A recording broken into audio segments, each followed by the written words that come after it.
Hello, everyone. We're at 12 o'clock. We're going to wait a minute or two. We still have some people who are logging in before we get started, but welcome.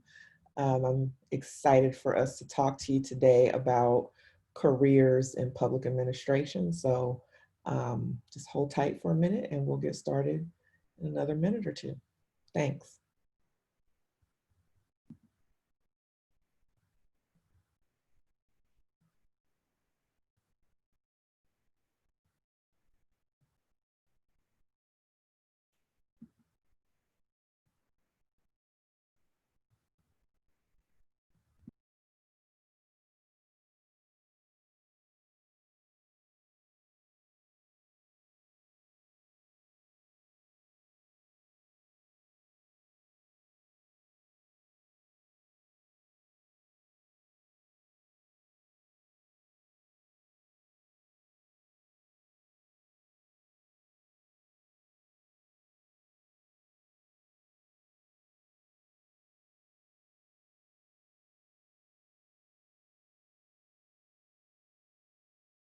Have to unmute myself if I'm going to talk.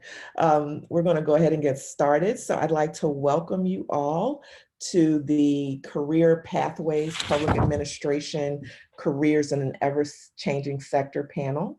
I'm Halima Leak Francis. I'm the Program Director for the Public Administration Program here at Tulane School of Professional Advancement. And I am delighted to have you here with us as we talk about the very exciting career landscape that we see within public administration. We're going to talk about the career paths of our panels and hopefully give you some insight into the opportunities that are there, some of the reasons why they got into the field, and also some insight into the work that they've done. So thank you everyone for joining us, and thank you also for our panelists for giving us your time to contribute to this conversation. So I'd like to get started by very quickly introducing our panelists. First, we have Robin Barnes, who is an economic recovery and resilience expert. Robin also teaches in our program. She teaches our capstone course. So we're very fortunate and happy to have Robin here with us. We have Mark Funkhouser, who is also faculty in our course, and everyone on the panel is also our faculty members.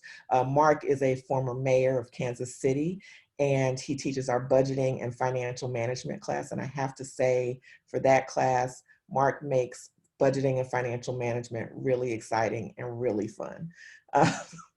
Also, we have Kimberly O'Neill, who is the CEO of Giving Blueprint. And Giving Blueprint is a company that works to increase community engagement through social business development, strategic partnerships, civic education. And she also teaches our financial management, resource development, and capacity building course in our nonprofit and strategic philanthropy concentration area. We're so happy to have you with us. We're so happy to have you on our faculty, and we're going to jump right into the conversation. So thank you.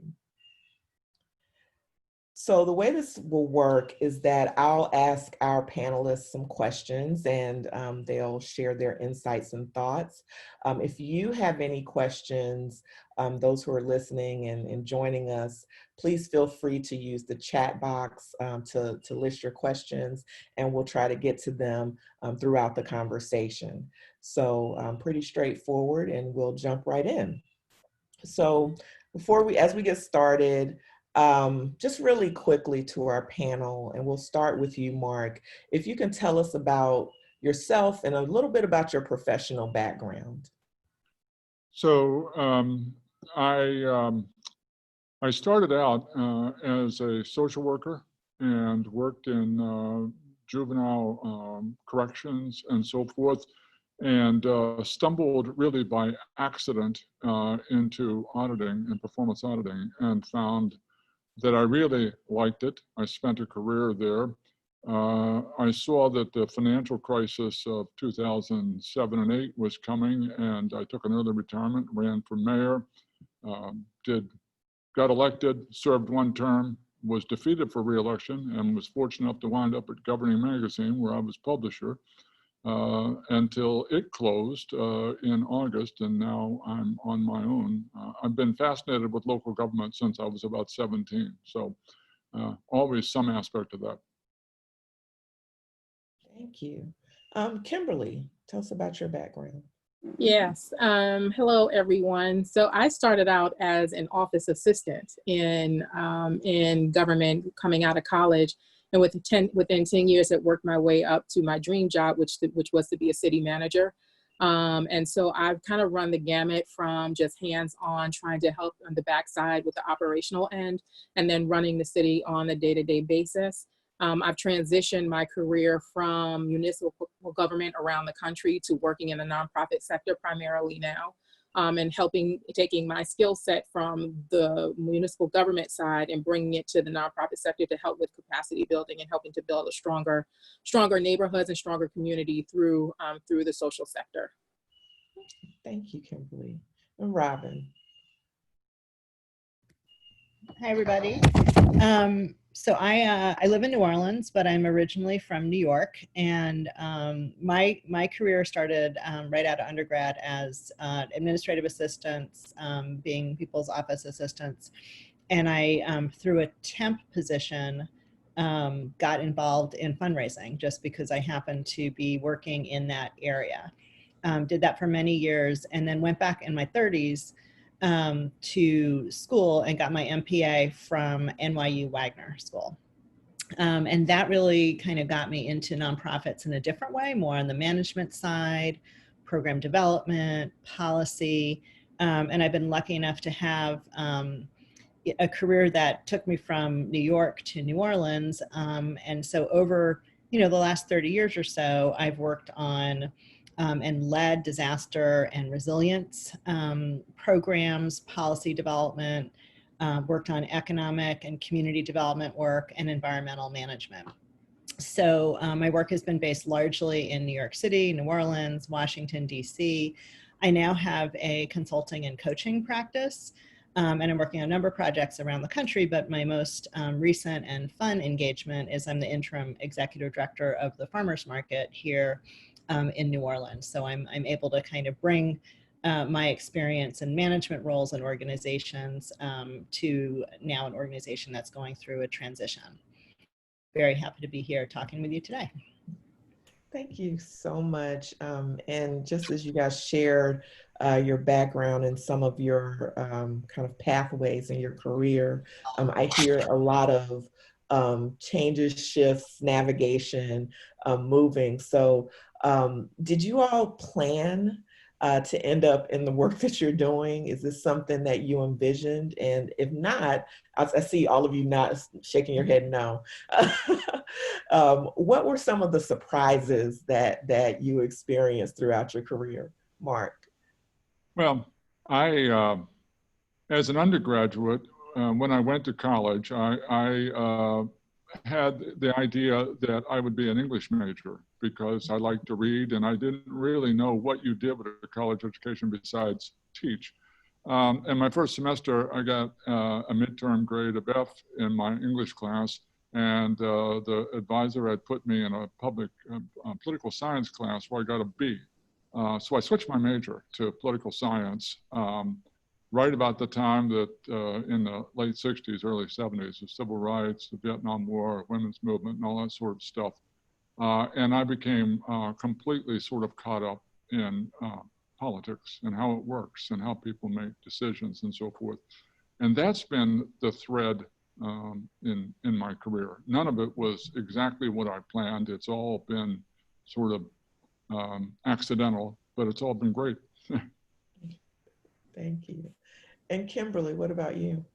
I think it's the same as Mark's. I think mine has been accidental with the exception of city manager. I think the one thing about that is I thought that I would end up in that position closer to retirement, that would be the job that would take me through the rest of my career. I didn't expect it to come so early. I was a city manager before I turned 31.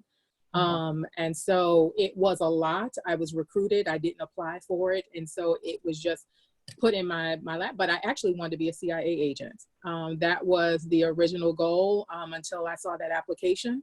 And that was before Microsoft Word, and the application was so long and you had to type it out. And I just knew at that time that I needed to find something else. So I went to that, from that to an NYPD cop. And I said, can I just do desk duty someplace? Can I be a boss and help to make decisions? And I found my way as an administrative assistant. And it was something that really helped to propel my career forward. And I'm grateful for that. But I think all of the changes that I've had have actually opened the door for something else along the way. And I think that every step of my path has been laid out for me. I just didn't expect it to be laid out in that way. I can certainly relate to that. Didn't expect it at all. Yeah. And what about you, Robin? I mean, not dissimilar to what my colleagues have talked about. My pathway was absolutely not intentional. And I went to undergrad, I went to the University of Pennsylvania. It was, and still is, a very pre-professional school. And so, my friends were pre-med, or they were going to go to Wharton for grad school, or they were going to be a doctor, or they were going to be an engineer. And there was a lot of planning that they had already done, and their undergraduate degree was part of the plan. I had no plan whatsoever, and I ended up trying several majors and worked my way over to the University Museum because it felt like I was going to a small school there, and became an anthropology major. And as I think about that in retrospect, and I think about this a lot, is that whereas I never thought I did anything with my degree, I did not become an anthropologist. In fact, it's given me, a very strong foundation around community development, culture, and all the themes that are actually part of my ongoing work and always has been. But just the second point is that I always feel, and when I talk to people that are at the beginning of their career, I talk about being opportunistic, and that can sound, I don't know, it's maybe not always like good, but the fact is that being opportunistic is about being open to the opportunities that you happen upon, and that's very different from looking at job descriptions and job postings, and which is obviously an important part of looking for a job, but sometimes it's not that, and sometimes it's the networking and the things that just randomly cross your path. And then you realize later it's actually not so random. It's because you put yourself in a position for those things to cross your path. So being opportunistic is, I think, a really important part of your career, but it will take you in a lot of different directions, which can be really interesting and fun. Yeah, you all are giving me a lot of food for thought in this, and two themes that I'm kind of hearing echoed is being able to transfer skills in an unexpected path, and also the idea of networking and how you position yourself. And I'm going to get to the network and positioning piece in a second, but looking at those transferable skills, how you use your background to navigate the civic sector. Because a lot of times when we talk about this space, a lot of people don't really understand what it entails. They don't understand how to get their foot in the door. They don't understand how to position themselves. So can you share with us how you've been able to transfer your skills and transfer your experiences to prepare you perhaps for that next step? And we'll start with you, Kimberly. I think one of the most important things to pay attention to when you have an opportunity in the civic sector is to recognize that every position has value, regardless of where it falls in the chain. Leadership is not the only strong hold on what makes government tick and what makes it operate. I started out as an office assistant. I was upset because I wasn't making a lot of money, but one thing I remember about that opportunity is my unit did not flow if I wasn't there. And I had to start paying attention to the value that I provided. And I think that has been one of the things that has really helped me to understand every move that I make. It's not about my title, it's about what I am doing towards the greater goal. And do I recognize the value that I was providing? And once I did that, everything seemed great to me. Every opportunity was a really great opportunity. And sometimes that sounds like I'm living in a fantasy land, but it was true. And when you own that, you can find happiness and your way of making change in government. Every last position has value, because if it didn't, in government, it definitely wouldn't be there. Government will not spend extra money on what's not needed. So everyone has a particular place. And in terms of my transferable skills, I remember, kind of like Mark, I was in performance auditing, but I was in performance auditing as it related to equal opportunity. And I remember sitting down one day and saying, is this field in this way going to change? And am I going to be left behind when it changes? And so I started looking at what are my more broad-based experiences that I can start sharing and selling about myself, instead of just claiming that I was just in this one lane. Find more value in the overall opportunity than just what the title limits me to. And I think that was a true game changer for me, because it allowed me to talk about budget. It allowed me to talk about evaluation and analyzing things, versus I'm just looking at compliance with a law. So it's all about perspective, and what you choose to do with it, and how you choose to then use it for your greater good and the greater good of the civic sector as well. Thank you. You're What welcome. about you, Robin? Well, when I think about sort of transferability of skills and how I've been able to use that, I think a lot about actually also recognizing the skills that I don't have, and kind of recognizing that just because I'm in a different position doesn't mean that all of a sudden those skills are going to miraculously appear, right? And so it's that kind of like awakening of, as Kimberly said, recognizing your value and really what you bring to the table in any position, but really recognizing, I hate to use the word limitations because I don't really believe it's limitations, but where I always like to hire people that complimented me, that really knew how to do well the things that, were not great. And I'll tell you, like, now that I'm a consultant, I don't have a staff. Yeah. And so, it's like, I'm sort of getting, oh yeah, that was the stuff I really didn't do well, as opposed to, the things that I really excel at. And so really kind of, I think once you're sort of aware of kind of what makes you, you, and say that it's okay, even though I think, at the end of the day, we probably can all do anything. But at the end of the day, also, we're all going to be better at some things and not at others. Then you can kind of move into different positions with that knowledge, and and have those conversations with your colleagues and figure out, like, what resources do you need so that you can really excel in what you're doing. Thank you. Mark, what are your thoughts?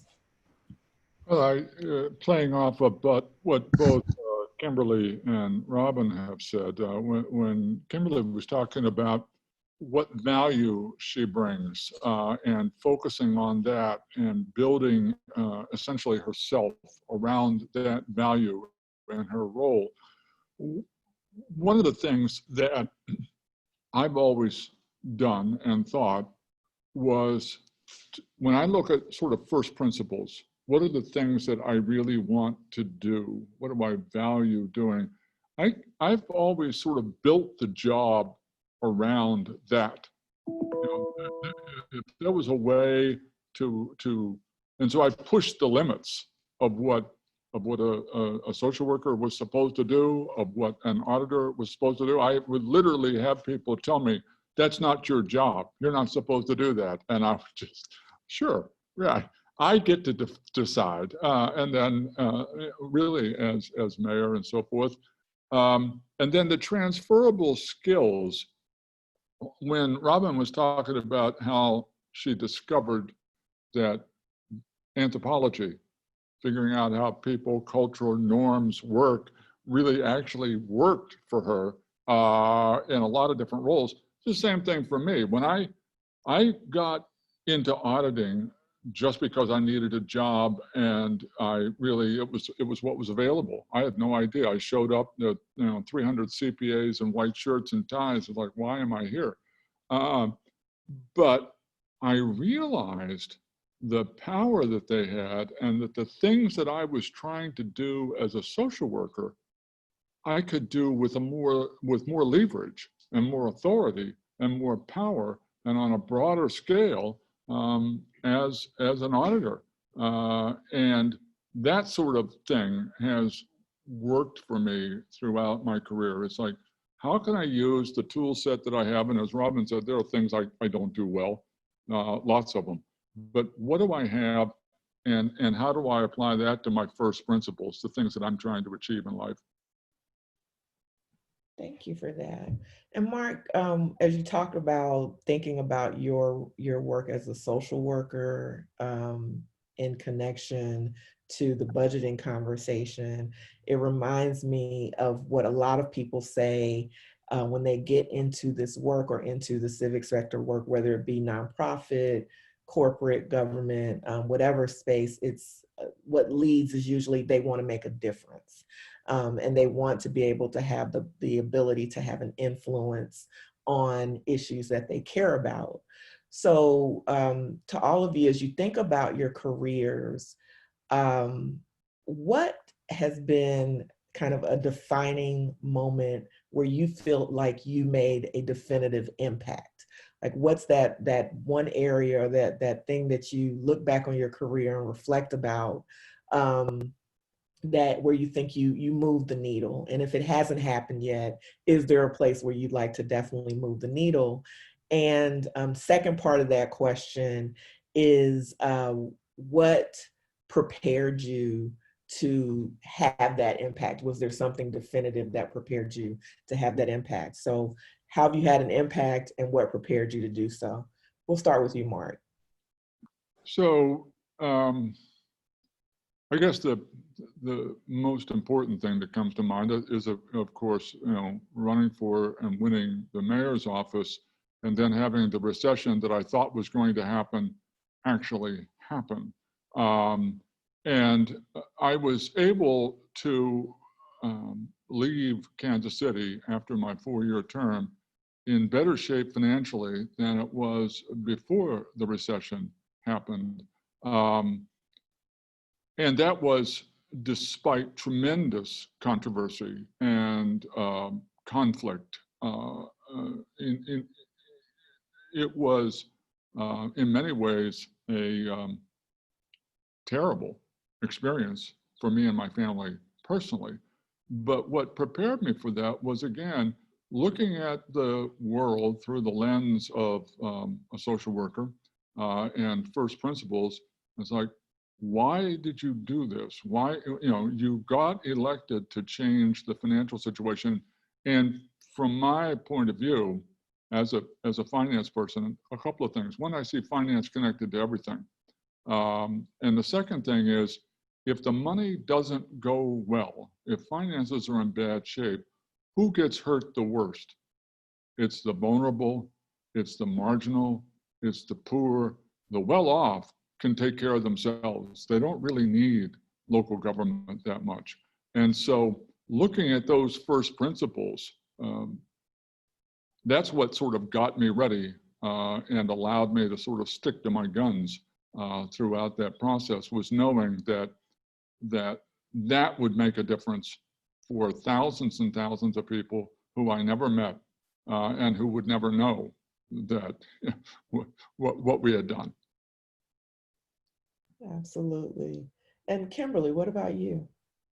So there's two. One that I knew, and so when I was city manager, the youngest Black woman to be appointed throughout the country. I was recruited and hired by the first woman to become mayor of the city. So there was a lot of history in just that alone. We had an annexation into the city in the late 80s. So a developer came in and wanted to develop that. We doubled the size of the city and the revenue from a tax perspective. So there were just a lot of wins from that perspective. And so I took that with me. But I think what's the most monumental, I just found out last year. So I was a performance auditor in New York City for New York City government, paying attention to the Equal Employment Practices Commission and the rules and regulations around hiring. And one of the audits that I had done was on the New York City Fire Department. And at that time, all of the women in the fire department were eligible for retirement because they had all sued together in a class action suit. So they were all at retirement age. And I was watching something on social media, and it said that the New York City Fire Department was finally at 1% of women firefighters. And I just said, well, did that really change anything? Because it wasn't that much when I did that, and that was 1999. And so I started Googling online, trying to find my report, just seeing if I could find my report online. And I found verbatim copies of my report in a Department of Justice document that it had gone to court. And my audit had become a catalyst for helping the firefighters, the women, to win and the recruitment standards to change. And so I'll just say this, sometimes you don't realize that the work that you're doing, especially in government, that you might do it in 1 year, but it could take 20 years before it really manifests into something big. And so, you know, I think I hold that above anything else right now, because it wasn't the goal. The goal was just to be fair. But to see that something that I wrote contributed to a court ruling and changed the trajectory of an entire gender that wanted to enter a government agency, to me means more than sometimes what I did as a city manager. And I hold that really high as well. Wow, thank you, Kimberly. I'm almost like moved to tears. I think I was when I saw it. I was like, that's my writing. I know that's my writing. I absolutely know it. And that's my edit. But to see that and to know that other women have that opportunity now, 1% is still not great, but I guess 1% really isn't that bad, right? In the grand scheme of things of what could have happened. So I take that as my win. Yeah, absolutely. And both you and Mark, the idea that, you know, sometimes the arc is long, it takes a long time, and sometimes people will never know that your fingerprint was on that, and that you did that work. So that's really gratifying and rewarding to know that both of you have been able to make that difference. And what about you, Robin? You're on mute.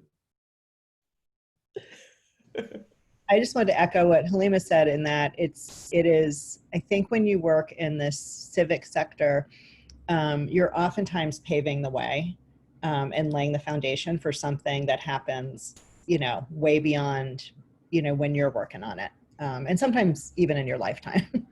And so that's really hard, and we all have to kind of recognize that and appreciate our contribution. And to that end, I think that I feel like I've moved the needle in small ways and laid the foundation for something more profound down the line, in that I used to live in New York City. I grew up in New York City. You know, I grew up like on concrete. I went to the park. Maybe we went away for weekends. But I was a city kid, and I didn't really have an appreciation of the environment. I appreciated maybe nature, but I didn't really think about the environment and protecting the environment. And after Hurricane Katrina, I moved to New Orleans. I had actually worked for a community development organization in New York, and after 9/11 ran a small business recovery program. And so that experience brought me to New Orleans to do disaster recovery. And then because I was labeled as the carpetbagger from New York, it was very hard to kind of even offer assistance here when it was a very emotional time in New Orleans, and there, I think it's changed very much so, but there was really a lot of distrust from people that came in from other places and offered to help, because it's, you know, what was our motive, this and that. Long story short, my organization was very dedicated. We brought funding with us, and we were able to also help small businesses access federal funds.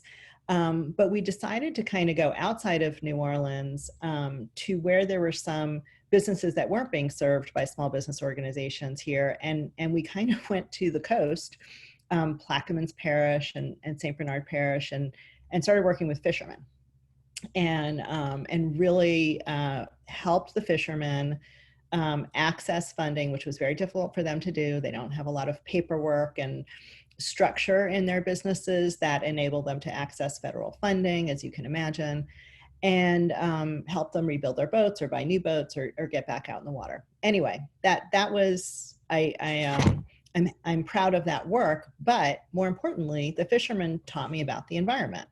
And they taught me about the salinity of the water and what impacted the salinity of the water. They taught me about, essentially how the coast was changing and eroding. And they taught me that even coastal restoration presented challenges to them because of how it was going to impact kind of where land was going to be built or where it wasn't going to be built, and so on and so forth.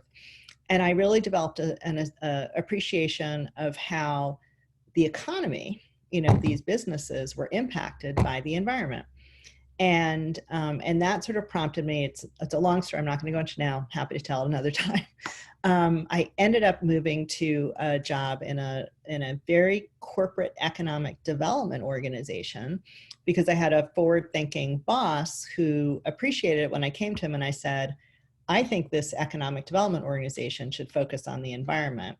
And I think that if we can kind of make the case that protecting the environment is about protecting jobs or creating jobs, we might get the attention of some of our board members who represent big companies and small companies, but are, really focused on sort of the company and the industry. And that actually worked. We put a lot of, we looked at data that really showed what the jobs were in managing the environment. We looked at the opportunity for schools to teach, whether it's research or training workforce development around, in this area, particularly around water management, coastal restoration, green infrastructure. We studied what the Dutch had done. And all of that culminated when my organization led something called the Greater New Orleans Urban Water Plan, where we commissioned a team to create a resilience strategy for the region. And that strategy is now the foundation for a lot of the work that's being done in New Orleans, in Jefferson Parish, in St. Bernard Parish, around green infrastructure. And then also, we became advocates for our coastal master plan and getting funding for coastal restoration. And we did a lot of work with schools around training people for those jobs.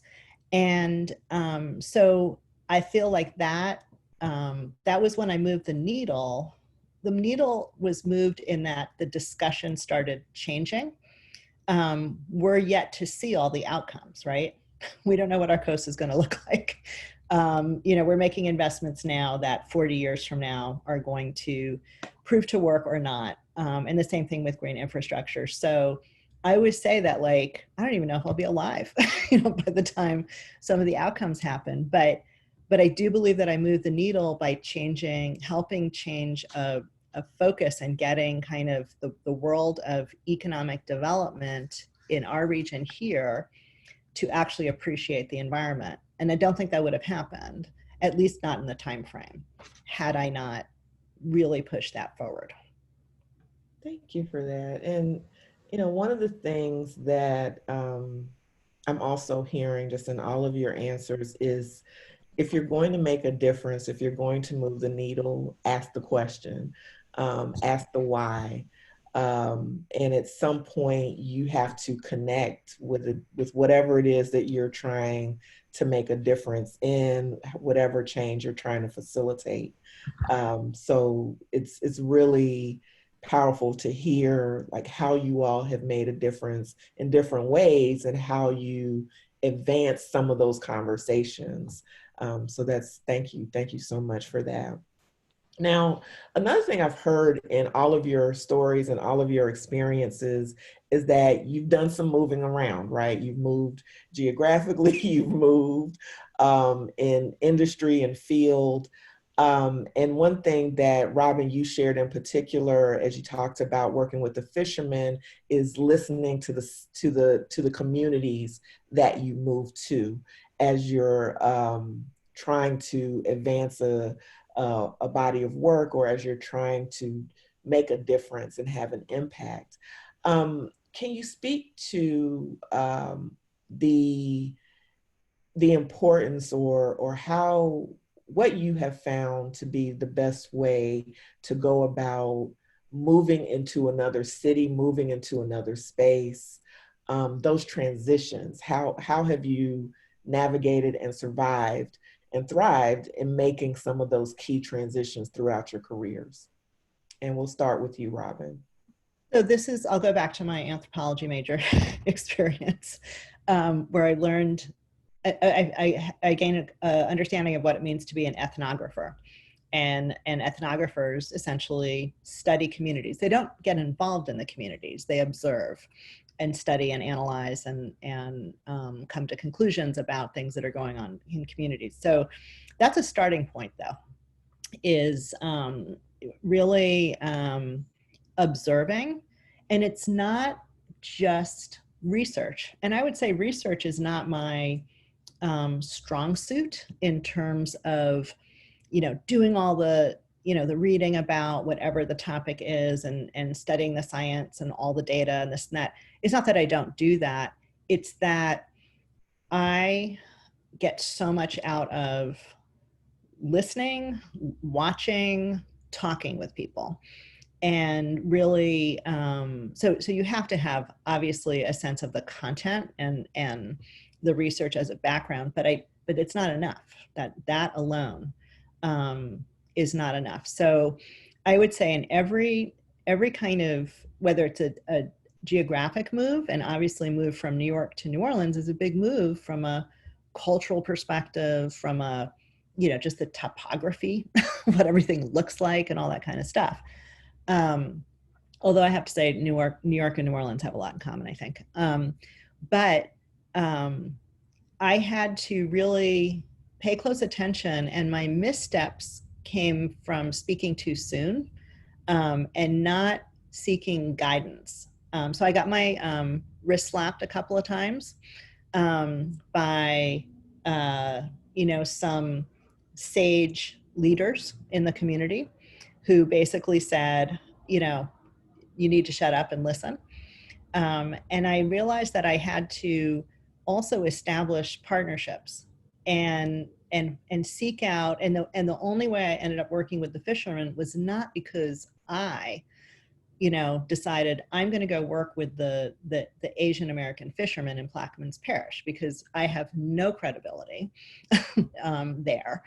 I have no credibility and don't even speak the language that a lot of those fishermen spoke. And so when we were sort of guided to that group as being a sector that really needed help in accessing federal resources that were available to them, I sought out individuals and organizations that could bring me in. And then I became, then I was sort of just a friend of that organization, or a friend of, and then I earned the credibility, and it is like a wacky thing, but there are still some fishermen that I will see and they'll call me their lender because I made a loan to them to help them redo their boat. They will never forget me, because I, was not part of their community. I came into their community and I came with resources and help. But the credibility was through partners, through individuals, through organizations that helped me, that understood the value of what my organization was bringing, and helped me understand. And sometimes that was literally going with me to every meeting until such a time when that wasn't as necessary as it was. Thank you. And what about you, Kimberly? I think for me, I've looked at every opportunity as an assignment. And so, because I've lived and moved from New York all the way down the East Coast to the South, and now in the Southwest in Texas. And I look at every opportunity as an assignment, and I always want to make sure I understand the assignment for two reasons. Am I a good fit? Not just from, is this a great job for me, but am I a good fit to address the issues that have been conveyed to me? And the second part is, do I truly understand the issues? I think a lot of times, especially in the civic sector, we like to go in and fix, and we don't like to ask. And one of the things I prided myself on as a city manager was, before I went to my office every single morning, I drove around the city. I didn't need a council member to tell me about a pothole, because I knew. I knew where it was. I already had notes for my team if it wasn't in the system already. And I think that has really helped me in these adjustments, because I've moved places where I didn't know anyone. I'd move with clothing. I'd never take furniture with me. I'd take my money, my clothes, and figure it out. But it was about, do I have what's needed to help take this city or this operation to the next level? And if I didn't, that wasn't the training ground for me. And I took it very personal that people are paying me by way of taxpayer dollars. And in order to honor those taxpayer dollars, I have to be a good steward of it. And if I'm not the person that can do it, they may like me, but if I'm not the right person, something's going to fall, because my learning curve is going to be too great. And I understood that. I might be great at a lot of things, but I also understood where that's just going to take too long, and I'm going to be stressed out, which means they're not going to get the best out of me.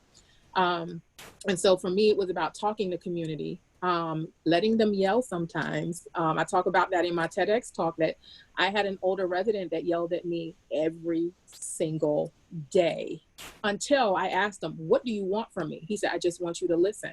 And what I didn't realize is I was city manager number 3 or 4 in less than 2 years. And so here comes another one, and she's significantly younger, and she probably doesn't know what she's talking about. And she has all of these major tasks that she has to get done. And so that's when I really said, I've got to listen, because they're not going to pay attention to me, and I need the community to be on my side in order to do right by the community. And so it's always been about community first, and making sure I fit in with their needs and not the other way around. Thank you. Thank you.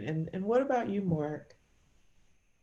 Well, there's a couple of things that resonate there, particularly when Kimberly was talking and she said, you know, it's taxpayer dollars that are paying for me. I've always been very aware that, you know, if I went to get a cup of coffee in a cafe, I probably made more money than the person who was serving me, and she or he was paying taxes. And what are they getting from me that makes it worth it for them to pay for me? That's always been sort of very clear. And so for me, if I have that front of mind, it provokes a certain humility. That's my boss. I gotta listen to her. It doesn't matter if I make more money, if I've got more education. My job is to listen to her and try to make her community a little bit better. So that's one approach. But the other, is every place that I've gone, I have essentially tried to immerse myself quickly in the history of that place. When I came to Kansas City, I immediately read a lot of books about Kansas City, and I physically drove to the sites that mattered. When Kimberly talked about driving around the town, when Robin talked about going to be with those fishermen and listening and observing what they're doing. There's that old Yogi Berra thing. You can observe a lot by just looking. And that idea of driving around or walking around the area, the town, Kansas City, is a big city geographically. It's about 500,000 people. It's extremely segregated. There are very, very different neighborhoods. You know, there's Hispanic, there's Vietnamese and Asian and Cambodian, there's African American, there's particularly north of the river, very upper middle class white, and being able to have been in all those places, both as the city auditor and then as the mayor, was very, very important to me. And you know, as it turns out, I'm a very large man. I'm 6'8", and I'm distinctive looking, and so it wasn't like I was undercover. People saw me, you know, walking around the neighborhood and listening and observing, and that gave me credibility. And then, as Robin said, sort of listening, keep my mouth shut and listen. And that's how I've adjusted essentially every place I've gone. Thank you for that. And I could listen to you all talk about your career journeys all day long, literally. But unfortunately, we have limitations of time. So as I kind of put this last question out there, I'm going to invite those who are listening, if you have chat or if you have questions or thoughts or reflections, please share those in the chat and we'll try to get to those. But just as a last closing thought, really quickly, what advice would you give someone seeking to work in the civic sector?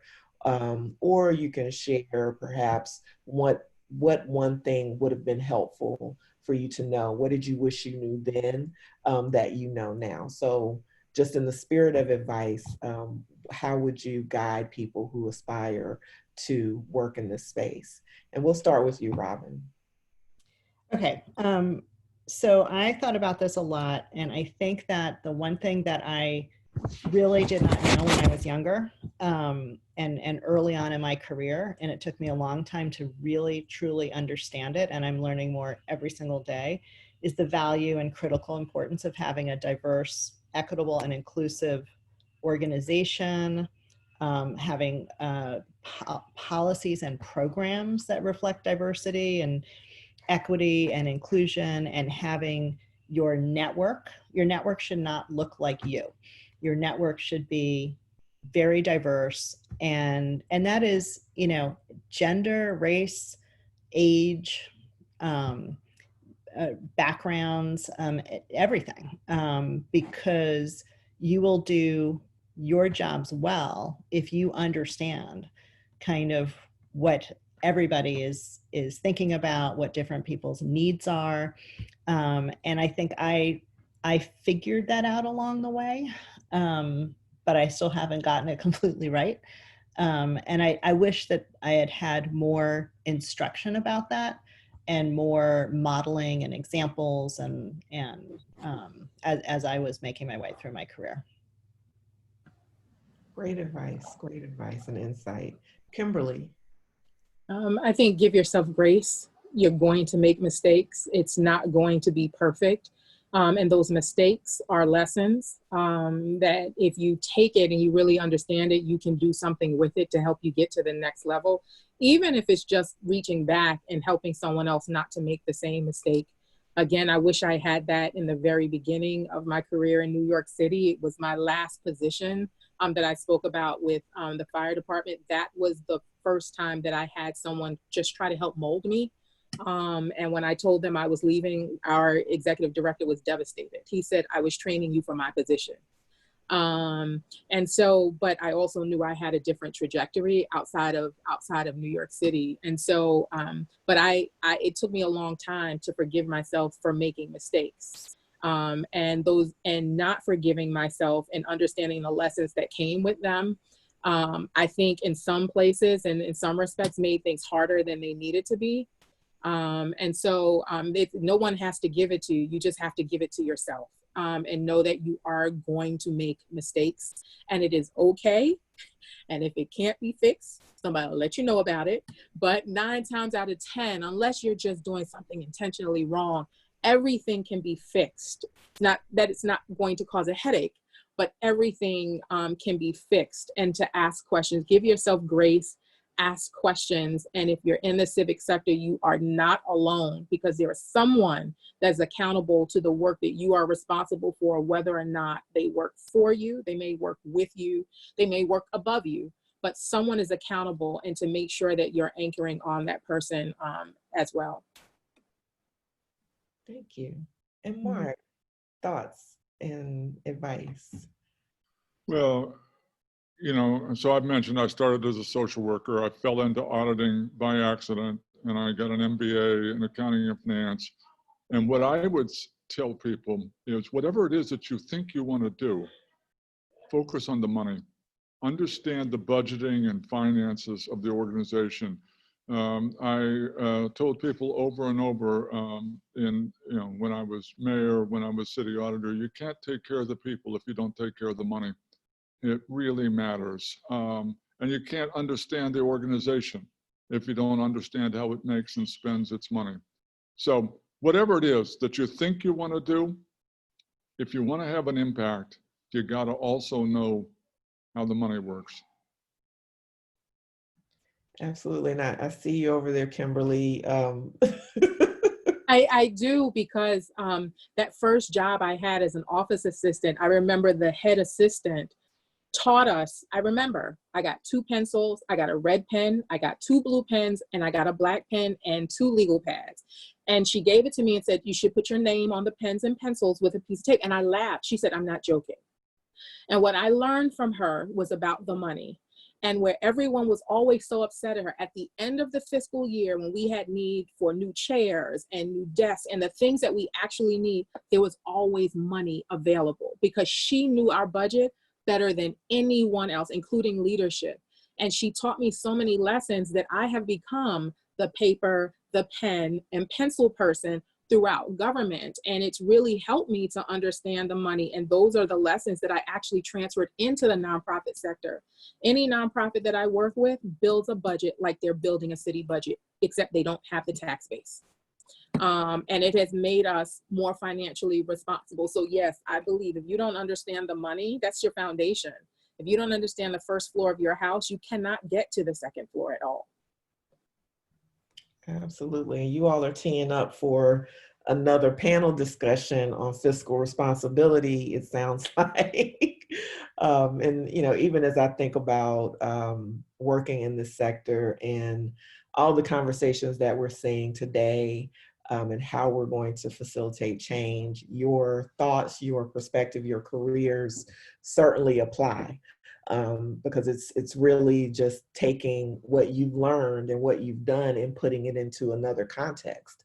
You know, if we're going to see changes in racial justice, understanding fiscal equity, you know, what does that look like? If we're going to see changes in health disparities, listening and talking to the communities who our work is having an impact on, and understanding what their needs are, but also what their wants are, is really critical. So certainly a lot of the things that you all have done, a lot of your pathways have, they prepare our students, they prepare us to think about, even myself having worked in the sector for a while, it's always good to reflect on how can I continue to have an impact. And this is a lifelong journey when you commit to this work, but it is hugely fulfilling. So thank you for your wisdom. Thank you for being so candid in sharing your insight and your perspective. I really thank you all, panelists. I also want to thank you guys for joining. Thank you for everyone who has participated and tuned in. You know, as we think about how we can prepare ourselves to make a difference in our community, you certainly have the opportunity in learning more about the public administration program at SoPA. Our program entails a Master of Public Administration degree, as well as 4 key concentration areas alongside that MPA, and they're listed here. Those concentrations are offered as certificates as well. So if you're someone who's looking to kind of beef up your skill set, focus in a specialized area, that opportunity is there. We do have an admissions webinar that's coming up next Tuesday, July 14th at noon, and you can visit us online to learn more about those opportunities. So with that, I want to thank you guys for joining us. Here's our contact information. Please, please, please follow us on Twitter, check us out on Facebook, visit us online, and you can, of course, email us at asksopa@tulane.edu. We want to stay in touch. We want to continue the conversation, continue the dialogue, and ultimately continue to facilitate positive change within our communities. So thank you so much, and we look forward to staying connected with you. Take care. Bye-bye.